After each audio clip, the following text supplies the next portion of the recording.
What's up, all you ravers? This is Darren Young here at the DAS Audio booth. We're at InfoComm 2023, and what we've got right behind me is our ultra compact, ultra lightweight, single 8-inch. It is a polypropylene cabinet, very similar to the Action model, which is a wood cabinet. This is a two-way 8-inch. You do have the ability to do wall plate, wall mounting, eye bolt. It has M8 eye bolts on it. It even has a pole cup on it as well. For those who wanted to use it as a DJ monitor or a reference monitor for live bands and musicians, it has that angle built in as well. The interesting thing about the Altea 408A, when you see A, that means it's active. It's got a really good SPL, very low power consumption, and really good coverage with a 90 by 90 degree coverage. For the passive versions of this model, we have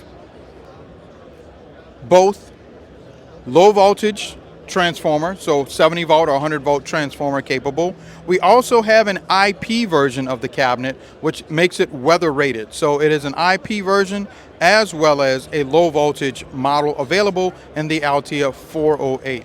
So we've got passive and active, and we've got with and without the transformer, and with and without the weather resistant IP rating. If you want to find out more about DAS Audio and these new Altea products, make sure you check us out at www.dasaudio, that's DASAUDIO.com. Thanks for raving out.